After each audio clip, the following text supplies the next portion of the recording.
दोस्तों नमस्कार, बहुत बहुत स्वागत आप सभी का मनोज एकेडमी में। दोस्तों खुला चैलेंज आप लोगों को दिया है। शिक्षक भर्ती की जितने भी साथी तैयारी कर रहे हैं, प्रशिक्षु तैयारी कर रहे हैं, उनके लिए खुला चैलेंज है। 30 में से 20 नंबर आप लोग लाकर दिखाइए इस वीडियो में, कमेंट सेक्शन में बताना है लास्ट में। तो फटाफट मैं इस वीडियो को बहुत सुपर फास्ट तरीके से कराऊंगा आप सभी को, और एक जानदार प्रश्न आप लोगों के समक्ष रखे गए हैं। देखिएगा, पहला प्रश्न आपकी स्क्रीन पर यह रखा गया कि राष्ट्रीय कौशल विकास एजेंसी का गठन जो है वो कब किया गया था। भाई आप लोगों को ये प्रश्न बताना है। आपके ऑप्शन है सितंबर 2018, जून 2011, जून 2013, अगस्त 2015।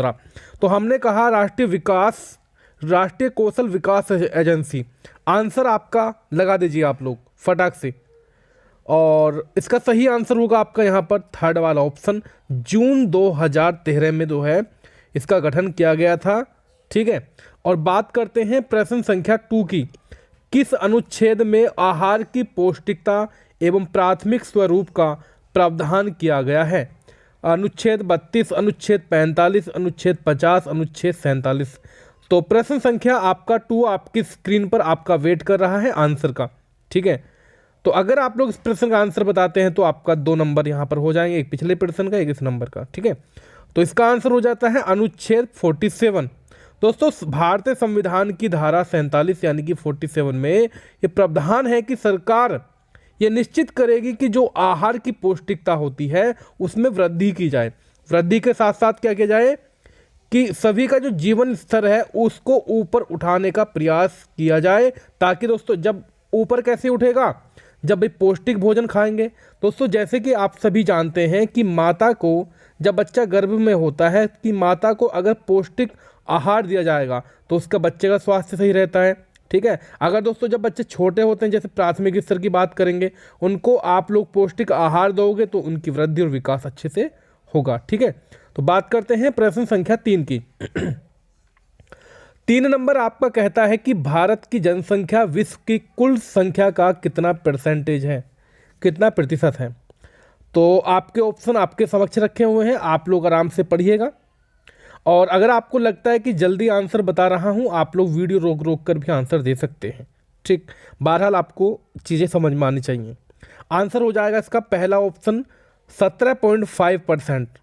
ठीक, और इसके बाद 4 नंबर प्रश्न, भारत का क्षेत्रफल संपूर्ण विश्व के क्षेत्रफल का या क्षेत्र का कितना परसेंट है? भारत का क्षेत्रफल संपूर्ण विश्व के क्षेत्र का कितना प्रतिशत है? और इसका आंसर हो जाता है आपका बताएंगे आप लोग फटाक से। और आप लोग वीडियो को लाइक भी कर दीजिएगा और शेयर करना बिल्कुल ना भूलें। 2.4%। दोस्तों ये सुपर फास्ट क्लास अपनी चल रही है, कम समय में आपको ज़्यादा चीज़ें दी जाएंगी। कृषि के समक्ष एक बड़ी समस्या क्या है? दोस्तों जो हमारी कृषि है इसके समक्ष एक बड़ी समस्या क्या होगी? पहला ऑप्शन होगा राजनीतिक परिवर्तन, दूसरा होगा संरचनात्मक परिवर्तन, जलवायु परिवर्तन, इनमें से कोई भी नहीं। और इसका जो आंसर हो जाता है 5 नंबर का आंसर होगा जलवायु परिवर्तन। ठीक है, क्योंकि कृषि के समक्ष एक बड़ी समस्या क्या होगी भाई, जलवायु परिवर्तन हो जाता है। ठीक है, और आगे चलते हैं। अगला क्वेश्चन कहता है हमारा कि न्यूनतम समर्थन मूल्य का क्या है, यानी कि ये क्या है दोस्तों, न्यूनतम समर्थन मूल्य। मनोरंजन कर रहेगा दोस्तों, मनोरंजन कर नहीं रहेगा आपका पहला वाला ऑप्शन, तो आपका गलत हो जाता है ना। दूसरा रहेगा बीमा, फिल्म कीमत, फिल्म देखने के लिए टिकट, इनमें से कोई नहीं। दोस्तों न्यूनतम समर्थन मूल्य जो है आप इसका आंसर बताएंगे। दोस्तों जो इसको मैं कह सकता हूँ कि जो कृषि उत्पादक हैं इसके लिए एक प्रकार का जो बीमा ही होता है, यानी कि बीमा कीमत मैं कह सकता हूँ इसको। ठीक, इसके बाद जो प्रश्न रहेगा आपका कि भारत में सार्वजनिक वितरण प्रणाली कब लागू की गई? भारत में सार्वजनिक वितरण प्रणाली कब लागू की गई? 1972, 1948, 1950 और 1978। तो आप लोगों को क्या लगता है इसका आंसर? इसको किया गया 1950 में, यानी कि थर्ड वाला ऑप्शन आपका। इसके बाद चलते हैं हम लोग प्रश्न संख्या 9 की तरफ। अंत्योदय योजना कब प्रारंभ की गई? दोस्तों ये है क्या, अंत्योदय है क्या? दोस्तों कार्ड बना हुआ होगा आपका, राशन कार्ड आपका शायद नहीं होगा कि आपके घर वालों का होगा, है नहीं, मम्मी पापा का या आपके हस्बैंड जो भी हैं। ठीक है, दोस्तों अंत्योदय जो है एक प्रकार की अन्न योजना है। इसकी शुरुआत जो की गई थी वो 2000 ईस्वी में की गई थी। इसमें दोस्तों बीपीएल का कार्ड भी बने थे। बीपीएल के जो परिवार हैं इनको दोस्तों 25 किलो अनाज जो है वो प्रति माह दिया जाएगा। और दोस्तों विशेष कीमतों पर, विशेष कीमतों का तात्पर्य ये रहेगा दोस्तों बहुत ही कम कीमतों पर दोस्तों इनको जो है ये अनाज दिया जाएगा। ठीक है, रियायती कीमतों पर मैं कह सकता हूँ। लेकिन अगर हम लोग बात करेंगे अब बीपीएल तो नहीं है, आप लोग जानते हैं, है ना। आगे बढ़ते हैं, प्रश्न संख्या रहेगा आपका 10 नंबर। इसमें कहा गया है कि अन्नपूर्णा योजना कब प्रारंभ की गई। अन्नपूर्णा योजना कब प्रारंभ की गई? ओके, 2000 में, 2001, 2008, 2006। इसका आंसर होगा आपका सन 2001 में, यानी कि अप्रैल 2001 में इसकी शुरुआत की गई थी। ठीक, मतलब कहने का तात्पर्य ये होगा, अगर मैं शुरुआत की बात करेंगे, देखो प्रारंभ की बात यहाँ पर की गई है और शुरुआत प्रारंभ में क्या अंतर है वो समझिएगा। दोस्तों इसकी शुरुआत की गई थी 1999 और 2000 ईस्वी में। ठीक है, लेकिन अगर हम लोग बात करेंगे ये योजना जो है प्रारंभ कब से हुई? 2001 से प्रारंभ हुई। ठीक है, मतलब बोल दिया था इसमें 2000 में, लेकिन 2001 से इसको स्टार्ट किया गया था। आगे बढ़ते हैं कि सर्वप्रिय योजना कब प्रारंभ की गई। सर्वप्रिय योजना कब प्रारंभ की गई? 2018, 2009, 2000, 2016। सर्वप्रिय योजना कब प्रारंभ की गई दोस्तों? इसका आंसर हो जाता है 2000 ईस्वी में। ठीक, एंड नेक्स्ट क्वेश्चन की बात करते हैं। प्रश्न संख्या आपका रहेगा यहाँ पर 12 नंबर। काम के बदले अनाज, वाओ नाइस क्वेश्चन आपका। काम के बदले अनाज योजना कब शुरू की गई? अब आप कह रहे होंगे सर सब जो है ना यहाँ पर डेट की बात कर रहे हैं आप। हाँ जी सर, डेट की ही हम लोग बात कर रहे हैं, तभी मैंने आपसे बोला कि 30 में से 20 आप लोग करके दिखाओ। तो इसका आंसर हो जाता है आपका सन 2004 ईस्वी में। नेक्स्ट क्वेश्चन रहता है हमारा कि भारतीय खाद्य निगम का गठन किस अधिनियम के तहत किया गया था? भारतीय खाद्य अधिनियम 1964, भारतीय खाद्य नियंत्रण एवं क्रियान्वयन 2001, भारतीय खाद्य अधिनियम 1986। इनमें से कोई भी नहीं। आंसर होगा इसका पहला वाला ऑप्शन। अगला क्वेश्चन देखिए क्या कहता है हमारा कि भारतीय खाद्य निगम की स्थापना कब हुई थी? भारतीय खाद्य निगम की स्थापना, तो इसका आंसर होगा 14 जनवरी 1965 ईस्वी को, बी वाला ऑप्शन। नेक्स्ट क्वेश्चन, प्रश्न संख्या आपका 15 रहेगा कि लक्षित सार्वजनिक वितरण प्रणाली कब प्रारंभ की गई थी? दोस्तों सारे के सारे क्वेश्चन आपके मोस्ट हैं और आप लोगों को कमेंट सेक्शन में ये बताना है कि आपका स्कोर जो बन रहा है वो कितना बन रहा है पूरी ईमानदारी के साथ। जून 1997 ईस्वी में, यानी कि मैं कह सकता हूं कि जो सार्वजनिक वितरण प्रणाली की कमियों को दूर करने के लिए जो है गरीबी रेखा से जो नीचे जीवन यापन कर रहे हैं परिवार, ठीक है, तो जो अनाज मिलता है उनकी न्यूनतम मात्रा सुनिश्चित करना था। जैसे कि मैंने आपको बीपीएल के बारे में बताया था, ठीक है, वही सिस्टम। आगे बढ़ते हैं हम लोग यहाँ पर प्रश्न संख्या 16 की तरफ।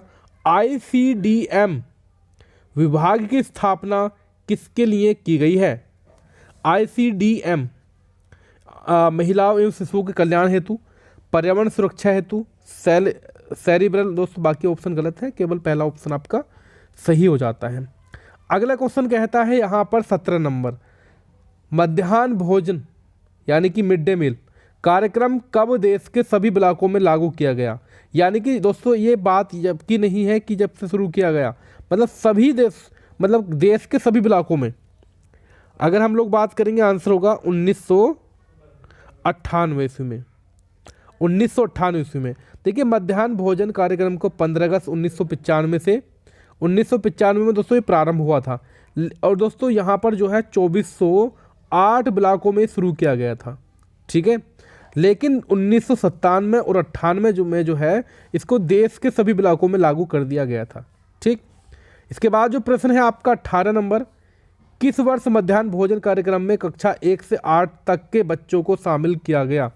पहले जो है कक्षा 5 तक के बच्चों को मिलता था ये, लेकिन सर हुआ क्या सन 2002 ईस्वी में ये कक्षा 8 तक जो बच्चे पढ़ते हैं इनको भी इसमें शामिल कर लिया गया। राष्ट्रीय खाद्य सुरक्षा विधेयक को राष्ट्रपति ने कब स्वीकृति दी? राष्ट्रीय खाद्य सुरक्षा विधेयक को राष्ट्रपति ने कब स्वीकृति दी? इसका आंसर हो जाता है दोस्तों 10 सितंबर 2013 ईस्वी को उन्होंने स्वीकृति दी थी। कृषि में क्रांति की शुरुआत कब हुई? जी हाँ दोस्तों, अगला प्रश्न आपकी स्क्रीन पर ये रहा, कृषि में क्रांति की शुरुआत कब हुई? कृषि में क्रांति की शुरुआत दोस्तों कब हुई? तो इसकी शुरुआत दोस्तों 1960 ईस्वी में 1960 ईस्वी में किसके द्वारा दी गई है दोस्तों? बोरलाग द्वारा दोस्तों मैक्सिको में जो है प्रयोग में लाई गई। यानी कि जो गेहूं की उन्नत प्रजाति है, इसको मतलब इसके साथ में जो है इस पर फोकस किया गया था, मैं कह सकता हूं, क्योंकि गेहूं की जो उन्नत प्रजाति है इसके बीज के साथ ये किया गया। अगला प्रश्न कहता है हमारा कि भारत में हरित क्रांति का प्रारंभ कब माना जाता है? इंडिया में हरित क्रांति का प्रारंभ 1966 ईस्वी को माना जाता है। प्रश्न संख्या आपका 22, हरित क्रांति का प्रभाव किस फसल पर सर्वाधिक प्रभाव दिखाई पड़ता है? हरित क्रांति का प्रभाव किस फसल पर सर्वाधिक दिखाई पड़ता है? तो गेहूं इसका आंसर हो जाता है, अभी आप लोगों को बताया था।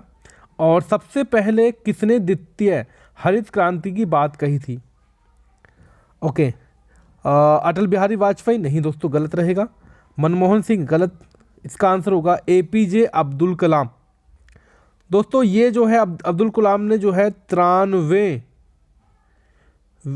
कांग्रेस, या मैं कह सकता हूँ विज्ञान कांग्रेस 2006 में जो है द्वितीय हरित क्रांति की बात कही थी। इसके बाद जो प्रश्न है 24 नंबर प्रश्न कहता है कि राष्ट्रीय बीज निगम की स्थापना कब की गई? दोस्तों ये आपका प्रश्न बहुत अच्छा है। राष्ट्रीय बीज निगम की स्थापना जो है वो आपकी 1963 ईस्वी में की गई। नेक्स्ट क्वेश्चन कहता है हमारी स्क्रीन पर, दोस्तों मैं आपको इसके बारे में थोड़ा सा बता देता हूँ कि इन्होंने जो है 19 मार्च 1963 राष्ट्रीय बीज निगम 1969 में जो हुआ था वो क्या हुआ था? 1969 ईस्वी में स्टेट फार्म्स कॉरपोरेशन इंडिया की स्थापना की गई। इसके बाद जो प्रश्न रहेगा आपका 25 नंबर, हरित क्रांति के दोष कौन से हैं? दोस्तों के, इसका मतलब के पूछा गया है ना, इसका मतलब सारे होंगे, है ना। तो आंसर आप लोग डी नंबर लगाइएगा आंख नीच कर। बात करते हैं 26 नंबर की कि राष्ट्रीय कृषक नीति की घोषणा कब की गई थी? राष्ट्रीय कृषक नीति की घोषणा आंसर हो जाता आपका 2007 में की गई थी। अभी हमारे पास 4 प्रश्न और बचे हुए हैं कि पहली औद्योगिक नीति कब घोषित की गई? मैंने आपको सुपर फास्ट क्वेश्चन कराए हैं, आंसर रहेगा 1948। इसके बाद जो प्रश्न रहेगा कि इंद्रधनुषी क्रांति वाली नीति किसे कहते हैं? इंद्रधनुषी क्रांति वाली नीति किसे कहते हैं? ये आपका 28 नंबर है, इसका आंसर होगा द्वितीय कृषि नीति को कहा जाता है। दोस्तों भारत में स्वीकृत एकमात्र जेनेटिक मॉडिफाइड फसल कौन सी है? जी हाँ दोस्तों, इसका आंसर होगा कपास। ठीक, कपास। अगला प्रश्न रहता है कि मुद्रा क्या है? दोस्तों मुद्रा क्या है? देखिए मुद्रा वो वस्तु होती है जो मतलब मैं कह सकता हूँ किसी व्यापक क्षेत्र में विनिमय के साथ साथ मूल्य का जो मापन होगा, मूल्य का जो संरचना होगा, है ना, इसमें स्वीकार की जाती है। यानी कि जिसे जो है सरकारी संरक्षण प्राप्त होता है। तो इसका आंसर आप लोग यहाँ पर डी वाला ऑप्शन लगाइएगा। सारे के सारे ऑप्शन आपके यहाँ पर हो जाते हैं सही। तो अभी तक मैंने आप लोगों को कराए हैं दोस्तों कितने प्रश्न? 30 प्रश्न मैंने आप लोगों को कराए हैं। ठीक, और आप सभी का स्कोर कितना रहा वो कमेंट सेक्शन में आप लोग यहाँ पर फटाफट तरीके से बता दीजिएगा। ठीक है, और अगली वीडियो में मैं आप लोगों को बताऊंगा कि कौन से देश की मुद्रा का नाम क्या है, किस देश की मुद्रा क्या है। जैसे इटली की मुद्रा क्या है, नेपाल की दोस्तों नेपाली है ना, बांग्लादेश की टका है। इस तरह से मैं आपको बताऊंगा। तो अगर वीडियो पसंद आई हो तो वीडियो को दोस्तों अपने दोस्तों तक पहुंचा दीजिए। Thank you so much, bye.